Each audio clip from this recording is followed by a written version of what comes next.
প্রতিদিনের নাস্তায় নতুন কিছু খেতে কে না চায়। আজ আমি দেখাবো ঘরে থাকা একদম সাধারণ উপকরণ দিয়ে সামান্য তেলে তৈরি করা মজাদার নাস্তার রেসিপি। এই নাস্তাটি তৈরি করা একদম সহজ আর খেতে অসাধারণ। প্রথমে একটি বাটির মধ্যে মেজারমেন্ট কাপে মেপে 1 কাপ পরিমাণ ময়দা, 1 টেবিল চামচ পরিমাণ চিনি, হাফ চা চামচ পরিমাণ ইস্ট আর স্বাদ অনুসারে লবণ দিয়ে ভালো করে মিশিয়ে নিচ্ছি। শুকনো উপকরণগুলোকে খুব ভালো করে প্রথমেই মিশিয়ে নিতে হবে।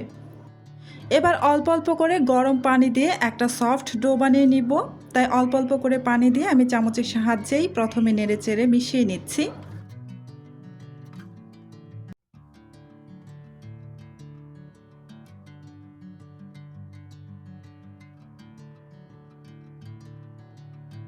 এবার আমি হাতের সাহায্যে এই ডোটাকে বানিয়ে নিব। এই ডোটা একদম সফট করে বানিয়ে নিতে হবে।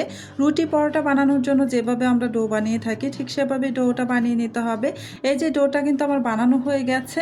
এই পর্যায়ে কিন্তু এই ডোটাকে প্রায় 3 থেকে 4 মিনিটের মতো অনবরত এভাবেই মথে নিতে হবে। নাস্তাটা পারফেক্টভাবে তৈরি করতে এই ডোটাকে অবশ্যই 3 থেকে 4 মিনিটের মতো খুব ভালো করে মথে নেবেন। এই যে ডোটা কিন্তু আমি খুব ভালো করে মথে নিয়েছি। এবার আমি এই ডোটাকে ঢেকে রেখে দিব প্রায় 30 মিনিটের মতো। তো অন্যদিকে আমি একটি বাটির মধ্যে কোচানো আলু নিয়ে নিলাম, মানে আমি গ্রেট করে নিয়েছিলাম গ্রেটারের সাহায্যে একটি মিডিয়াম সাইজের আলুটাকে গ্রেট করে তারপর আমি খুব ভালো করে ধুয়ে পরিষ্কার করে এখানে আমি আরও কিছুটা পানি দিয়ে আরও 2 মিনিটের মতো পানির মধ্যে আলুটা ভিজিয়ে রেখে তারপর আবারও ধুয়ে আলুগুলোকে নিংড়ে উঠিয়ে নিয়েছি। আর অন্যদিকে আরও একটি বাটির মধ্যে 2টি ডিম ভেঙে নিলাম। এই ডিম দুটোকে খুব ভালো করে এবার ফেটিয়ে নেব।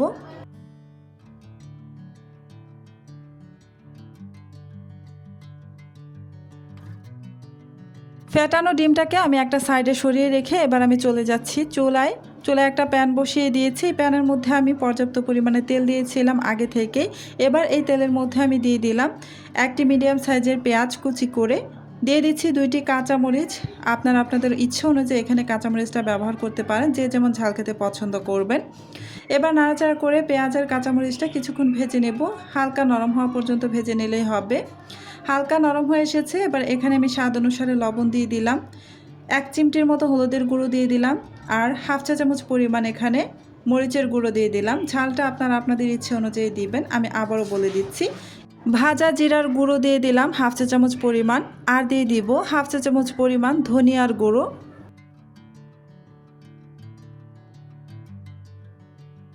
এবার চুলার আঁচ একদম কমিয়ে রেখে তারপর কিন্তু এই মশলাটাকে কষিয়ে নিতে হবে।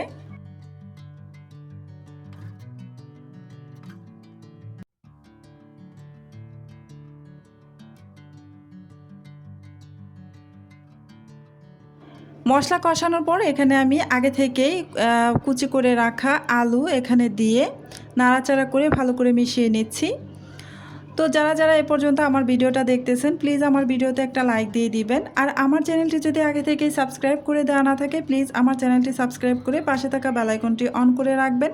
এতে করে যখন আমি নতুন নতুন রেসিপির ভিডিও আপলোড করব তখন সাথে সাথে আপনার ওখানে নোটিফিকেশন পৌঁছে যাবে। এই তো আলুটাকে আমি কিছুক্ষণ নেড়েচেড়ে ভেজে নিয়েছি। আলুটা যখন প্রায় সিদ্ধ হয়ে এসেছে তখন আমি এখানে দিয়ে দিলাম আগে থেকে ফেটিয়ে রাখা 2টি ডিমটাকে দিয়ে এবার নাড়াচাড়া করে ভালো করে মিশিয়ে নিয়ে বেশ কিছুক্ষণ সময় ধরে একটু ভেজে নেব। একদম ভাজা ভাজা করে ভেজে নিতে হবে যেন এখানে এক্সট্রা কোনো পানি না থাকে। আর আলুটা যখন আমি প্রথমে দিয়েছিলাম তখন সামান্য একটু কিন্তু পানি দিয়ে দিয়েছিলাম যাতে আলুটা খুব ভালোভাবে সিদ্ধ হয়ে আসে। তো এই যে আমি অনবরত নাড়াচাড়া করে খুব ভালো করে কিন্তু ভাজা ভাজা করে নিয়েছি। একদমই এক্সট্রা এখানে কোনো পানি নেই, ভিজা টাইপও নেই, একদম শুকনো করে আমি ভেজে নিয়েছি। এবার এই পুরটাকে আমি নামিয়ে একদম পুরোপুরি ঠান্ডা করে নিব। আর এইদিকে আমি যে ডোটা বানিয়ে রেখেছিলাম প্রায় 30 মিনিট হয়ে গিয়েছে। ডোটা কিন্তু বেশ ভালোভাবে ফুলে গিয়েছে। এবার আমি হাতের মধ্যে সামান্য একটু তেল মেখে নিয়ে এই ডোটাকে আরও কিছুক্ষণ সময় আমি মথে নেব।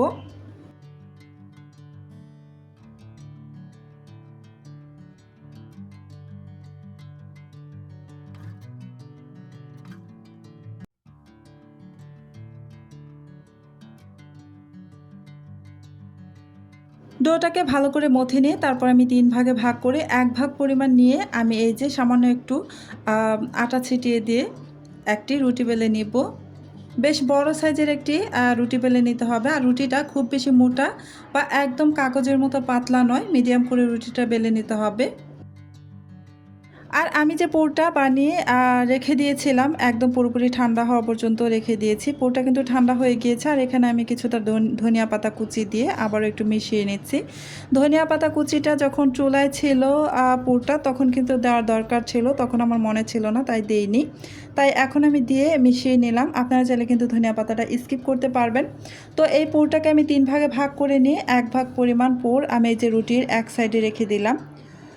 তো এই এক সাইডে রেখে আমি খুব ভালো করে এক সাইডে বিছিয়ে নিচ্ছি, দেখতেই পাচ্ছেন। এবার এই রুটিটার চারপাশ থেকে ঘুরিয়ে আমি আঙ্গুলের সাহায্যে আঙ্গুলের মাথায় আমি পানি লাগিয়ে নিয়ে তারপর চারপাশে লাগিয়ে নিচ্ছি রুটির চারপাশে। তো এভাবে যদি পানিটা লাগিয়ে নিয়ে তারপর রুটিটা ভাঁজ দিয়ে যদি সিল করে নেন, তাহলে কিন্তু একদমই ভাজার সময় খুলে আসবে না, যতই নাড়ানাড়ি করেন না কেন একদমই খুলে আসবে না। তো সেই জন্য পানি চারপাশে লাগিয়ে নিয়ে তারপরে যে খুব ভালোভাবে চেপে চেপে লাগিয়ে নিলাম। খুব ভালো করে কিন্তু সিল করে নেওয়া হয়ে গিয়েছে। এভাবেই কিন্তু আমি প্রত্যেকটা নাস্তা বানিয়ে নিব। তো চলুন এই নাস্তাটা এবার ভেজে নেওয়া যাক। চুলায় একটা প্যান বসিয়ে দিয়েছি, আর প্যানের মধ্যে কিন্তু খুবই সামান্য একটু তেল দিয়ে দিয়েছি। তেলটা দিয়ে প্যানটাকে একটু ঘুরিয়ে পুরো প্যানের মধ্যে লাগিয়ে নিলাম। এই সামান্য তেলে কিন্তু একটা নাস্তা ভেজে নেওয়া যাবে।